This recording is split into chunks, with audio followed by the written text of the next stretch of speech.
911 emergency. কেউ আমার বাবা মাকে গুলি করেছে, প্লিজ তাড়াতাড়ি আসুন, সব শেষ হয়ে গেছে। তারিখ 20 অগস্ট 1989। রাত তখন প্রায় 10টা। আমেরিকার বেভারলি হিলস, যেখানে শুধু ধনী এবং অভিজাতদের বাস। চারিদিকে পিনপতন নীরবতা, শুধু মাঝে মধ্যে দামি স্পোর্টস কারের ইঞ্জিনের শব্দ শোনা যায়। ঠিক এমনই এক রাতে বেভারলি হিলসের 722 নর্থ এলম ড্রাইভের বিশাল ম্যানশন থেকে পুলিশের কাছে টেলিফোন আসলো। ফোনের অপর প্রান্তে কান্নারত এক তরুণের কণ্ঠ। সে চিৎকার করে বলছিল যে কেউ তার বাবা মাকে নির্মমভাবে হত্যা করেছে। Pardon me? What? Who? Were they shot? Were they shot? Police যখন ঘটনাস্থলে পৌঁছলো, তারা যা দেখল তা কোনো সাধারণ ক্রাইম সিন ছিল না। ঘরের ভেতর রক্তের বন্যা, বারুদের পোড়া গন্ধ, আর সোফায় পড়ে আছে দুটি নিথর দেহ। আমেরিকার অন্যতম সফল বিজনেস টাইকুন হোসে মেনেন্দেজ এবং তার স্ত্রী কিটি মেনেন্দেজ, যাদের শরীর গানশটের গুলিতে ঝাঁঝরা হয়ে গেছে। পুলিশ প্রথমে ভেবেছিল এটি কোনো মাফিয়া গ্যাংস্টারের কাজ, কারণ তার হত্যার ধরন ছিল এতটাই নৃশংস যে মনে হচ্ছিল এটি কোনো ব্যক্তিগত আক্রোশ বা প্রফেশনাল হিটম্যানের কাজ। কিন্তু পুলিশ তখনও জানত না হত্যাকারী কোনো মাফিয়া বস নয়, কোনো বাইরের শত্রুও নয়। এই নৃশংসতার পেছনে লুকিয়ে আছে ওই ম্যানশনেরই দুই রাজপুত্র, লাইল মেনেন্ডেজ এবং এরিক মেনেন্ডেজ। কেন দুই ভাই তাদের জন্মদাতা বাবা মাকে এভাবে পৃথিবী থেকে সরিয়ে দিল? এটা কি শুধুই বিপুল সম্পত্তির লোভ, নাকি এর পেছনে ছিল বছরের পর বছর ধরে চলতে থাকা অন্ধকার নির্যাতনের ইতিহাস, যা শুনলে আপনার গায়ের লোম দাঁড়িয়ে যাবে? আজকের ভিডিওতে আমরা জানব সেই লোমহর্ষক কাহিনী যা পুরো আমেরিকাকে দুই ভাগে বিভক্ত করে দিয়েছিল। কেউ তাদের বলেছিল ঠান্ডা মাথার খুনি, আর কেউ বলেছিল নির্দোষ ভিকটিম। চলুন ইতিহাসের পাতা থেকে বের করে আনি মেনেন্ডেজ ব্রাদার্সের আসল সত্য।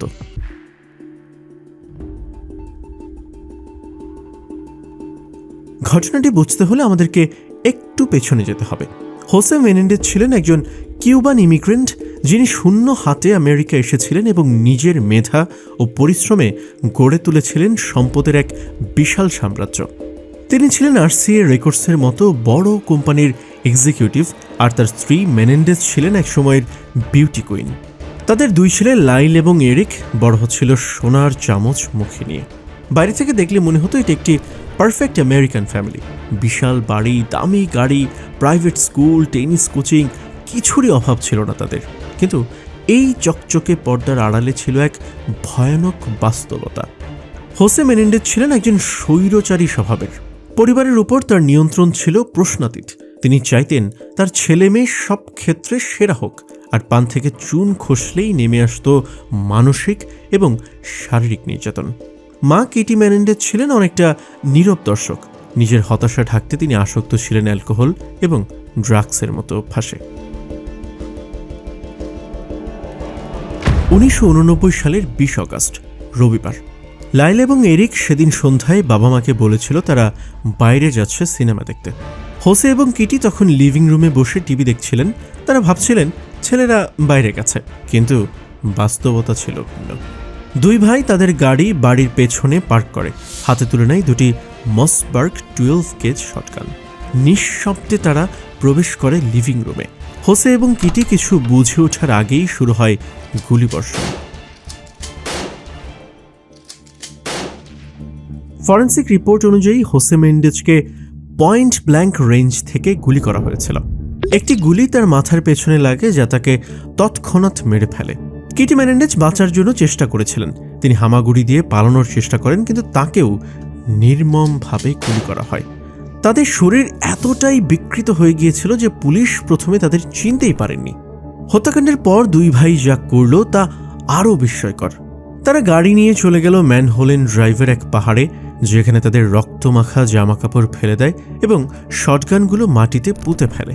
এরপর তারা সোজা চলে যায় মুভি থিয়েটারে সিনেমা দেখার জন্য। সিনেমা শেষ করে তারা বাড়িতে ফিরে আসে এবং অভিনয় শুরু করে। তারা পুলিশকে ফোন করে কান্নাকাটি শুরু করে। তাদের অভিনয় এতটাই নিখুঁত ছিল যে পুলিশ তাদের সন্দেহ করার কোনো কারণই খুঁজে পায়নি। পুলিশ ভেবেছিল হোসে মেন্ডেজের ব্যবসায়িক শত্রুরাই হয়তো এই কাজ করেছে। বাবা মায়ের মৃত্যুর পর স্বাভাবিকভাবেই সন্তানরা শোকে পাথর হয়ে যাওয়ার কথা, কিন্তু লাইন এবং এরিকের আচরণ ছিল একটু অদ্ভুত। বাবা মায়ের মৃত্যুর মাত্র কয়েকদিনের মধ্যেই তারা শুরু করে এক অবিশ্বাস্য বিলাসিতা। ইন্স্যুরেন্সের টাকা, বাবার সম্পত্তি হাতে পেয়ে তারা যেন লটারির টিকিট জিতেছে। লাইল কিনলেন একটি পোর্শে গাড়ি, দামি রোলেক্স ঘড়ি, এদিকে ভাড়া করলেন একজন ফুল টাইম টেনিস কোচ, কিনলেন জিপ র্যাংলার। মাত্র 6 মাসের মধ্যে প্রায় $7 লক্ষ উড়িয়ে দিলেন। এই বেহিসেবি খরচে পুলিশের মনে সন্দেহের দানা বাঁধতে শুরু করে। তদন্তকারী অফিসাররা ভাবতে শুরু করলেন, এরা কি শোকাহত সন্তান, নাকি উত্তরাধিকার পাওয়ার খুশিতে আত্মহারাতই খুনি। পুলিশ তাদের সন্দেহ করলেও কোনো প্রমাণ পাচ্ছিল না, কিন্তু অপরাধীরা কোথাও না কোথাও ভুল করেই। এরিক মানসিকভাবে দুর্বল হয়ে পড়ছিলেন, তার বিবেকের দংশন তাকে কুড়ে কুড়ে খাচ্ছিল। তিনি তার থেরাপিস্ট ডক্টর জেরোম ওজিয়েলের কাছে যান। থেরাপি সেশনে এরিক সব স্বীকার করে ফেলেন। তিনি বলেন, আমরাই বাবা মাকে হত্যা করেছে। লাইল যখন জানতে পারেন এরিক সব বলে দিয়েছে, তখন তিনি ক্ষিপ্ত হয়ে থেরাপিস্টকে হুমকি দেন। ডক্টর ওজিয়েল ভয় পেয়ে সব কথাবার্তা অডিও টেপে রেকর্ড করে রাখেন। কিন্তু ঘটনায় টুইস্ট আসে ডক্টর ওজিয়েলের মিস্ট্রেস জুডালন স্মিথের মাধ্যমে। ওজিয়েলের সাথে ব্রেকআপের পর জুডালন রাগে এবং প্রতিশোধ নিতে পুলিশকে সব জানিয়ে দেয়। তিনি বলেন, ডাক্তারের কাছে এমন কিছু ট্যাপ আছে যেখানে মেনেন্ডেজ ভাইরা খুনের কথা স্বীকার করেছে। পুলিশের কাছে এটি ছিল একটি জ্যাকপট।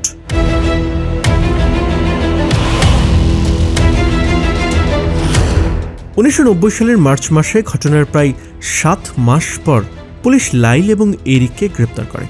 1993 সালে শুরু হয় মেনেন্ডেজ ব্রাদার্সের বিচার।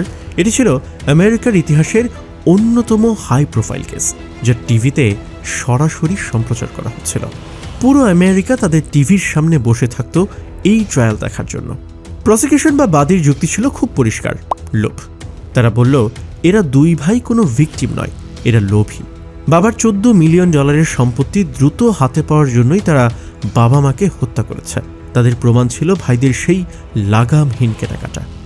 অন্যদিকে ডিফেন্স অ্যাটর্নি লেসলি আব্রামসন, যিনি ছিলেন অত্যন্ত তুখোর একজন আইনজীবী, তিনি আদালতে এক বোমা ফাটালেন।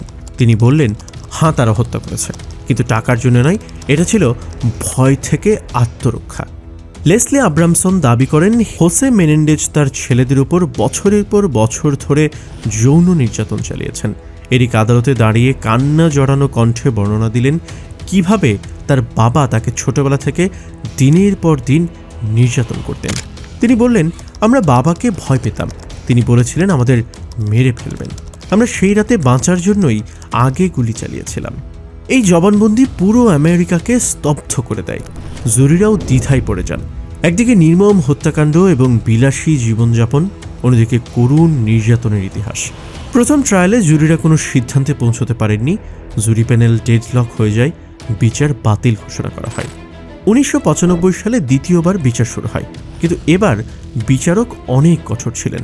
তিনি বিচার কক্ষে মিডিয়ার প্রবেশ নিষিদ্ধ করেন এবং ডিফেন্স টিমকে যৌন নির্যাতনের বিস্তারিত প্রমাণ উপস্থাপন করতে বাধা দেন। বিচারক বলেন, এটা খুনের মামলা, নির্যাতনের মামলা নয়। এবার জুরিরা নির্যাতনের আবেগী দিকটা সেভাবে দেখার সুযোগ পাননি। তারা দেখলেন শুধু তথ্য প্রমাণ, আর তথ্য বলছে 2 ভাই ঠান্ডা মাথায় তাদের বাবা মাকে হত্যা করেছে এবং এরপর পার্টি করেছে। 1996 সালের মার্চ মাসে রায় ঘোষণা করা হলো। লাইল এবং এরিক মেনেন্ডেজ উভয়কেই ফার্স্ট ডিগ্রি মার্ডার বা পূর্ব পরিকল্পিত হত্যার দায়ে দোষী সাব্যস্ত করা হয়। তাদের শাস্তি দেওয়া হয় পেরোলবিহীন যাবজ্জীবন কারাদণ্ড, অর্থাৎ আর কোনোদিন জেলের বাইরে আসতে পারবে না। জেলে যাওয়ার পর 2 ভাইকে আলাদা করা হয়েছিল। দীর্ঘ 20 বছর তারা একে অপরের সাথে দেখা করতে পারেনি। অবশেষে 2018 সালে তাদের একই কারাগারে সান ডিয়েগোর রিচার্ড জে ডনোভান কারেকশনাল ফ্যাসিলিটিতে রাখা হয়। 2 ভাইয়ের পুনর্মিলনের সেই মুহূর্তটি ছিল অত্যন্ত আবেগঘন। কিন্তু ঘটনা এখানেই শেষ নয়। গত কয়েক বছরে, বিশেষ করে টিকটক এবং সোশ্যাল মিডিয়ার কারণে মেনেন্ডেজ কেসটি আবারও আলোচনার কেন্দ্রবিন্দুতে চলে আসে। নতুন প্রজন্মের অনেকেই মনে করেন তাদের প্রতি অবিচার করা হয়েছে। তারা মনে করেন 2 ভাই সত্যিই নির্যাতনের শিকার হয়েছে, এবং তাদের শাস্তি কমানো উচিত। এরই মধ্যে 2023 এবং 2024 সালে বেরিয়ে আসে নতুন কিছু বিস্ফোরক তথ্য। ম্যানোডো ব্যান্ডের একজন প্রাক্তন সদস্য রয় রোসেলো অভিযোগ করেন যে 1980-এর দশকে হোসে মেনেন্ডেজ তাঁকেও যৌন নির্যাতন করেছিলেন। এই অভিযোগটি মেনেন্ডেজ ভাইদের দাবির পক্ষে একটি বিশাল প্রমাণ হিসেবে দেখা হচ্ছে। এছাড়াও এরিকের লেখা একটি চিঠিতে পাওয়া গেছে যা তিনি হত্যার 8 মাস আগে তার কাজিনকে লিখেছিলেন। সেই চিঠিতে তিনি বাবার নির্যাতনের কথা উল্লেখ করেছিলেন। এই নতুন প্রমাণের ভিত্তিতে তাদের আইনজীবীরা আবারও আদালতের দ্বারস্থ হয়েছেন। যদিও 2025 সালের মে মাসে তাদের সাজা পুনর্বিবেচনা করে 50 বছর থেকে যাবজ্জীবন কারাদণ্ডের রায় শোনা গিয়েছিল এবং পেরোলের আবেদনও করা হয়েছিল। কিন্তু দুর্ভাগ্যবশত 2025 সালের অগাস্টে তাদের পেরোলের আবেদন নাকচ হয়ে যায়। বর্তমানে 2026 সালেও তারা কারাগারেই বন্দী আছেন, তবে তাদের মুক্তির জন্য আইনি লড়াই এবং জনসমর্থন আগের চেয়ে অনেক বেশি জোরালো। নেটফ্লিক্সের মনস্টার সিরিজটি এই আগুনে নতুন করে ঘি ঢেলেছে, যার ফলে সাধারণ মানুষ এখন তাদেরকে খুনির চেয়ে পরিস্থিতির শিকার হিসেবেই বেশি দেখছে। মেনেন্ডেজ ব্রাদার্সের কেসটি আমাদের সামনে একটি কঠিন নৈতিক প্রশ্ন রেখে যায়। আইন অনুযায়ী তারা খুনি, এতে সন্দেহ নেই। তারা তাদের বাবা মাকে নির্মমভাবে হত্যা করেছে। কিন্তু যদি তাদের নির্যাতনের দাবি সত্য হয়, একজন নির্যাতিত মানুষের যখন দেয়ালে পিঠ ঠেকে যায়, তখন সে আর কী বা করতে পারে? তাদের কি টাকার লোভে অন্ধ রাক্ষস বলা উচিত, নাকি তারা ছিল এক ভয়ানক বাবার হাত থেকে বাঁচতে চাওয়া দুটি অসহায় শিশু যারা ভুল পথ বেছে নিয়েছিল? এই প্রশ্নের উত্তর হয়তো কখনোই পুরোপুরি জানা যাবে না। আপনার কি মনে হয়, মেনেন্ডেজ ভাইদের কি মুক্তি দেওয়া উচিত, নাকি তাদের শাস্তিই সঠিক? কমেন্টে আপনার মতামত অবশ্যই জানাবেন। ভিডিওটি ভালো লাগলে লাইক দিন এবং আপনার বন্ধুদের সাথে শেয়ার করুন। আর এমন সব রোমহর্ষক ট্রু ক্রাইম স্টোরি এবং অজানা তথ্য জানতে এখনই সাবস্ক্রাইব করুন আমাদের চ্যানেলটি। বেল আইকনটি প্রেস করতে ভুলবেন না, যাতে আমাদের পরবর্তী ভিডিওর নোটিফিকেশন সবার আগে পৌঁছে যায় আপনার কাছে। দেখা হবে পরের ভিডিওতে। ততক্ষণ পর্যন্ত ভালো থাকুন, সুস্থ থাকুন এবং সাবধানে থাকুন। ধন্যবাদ।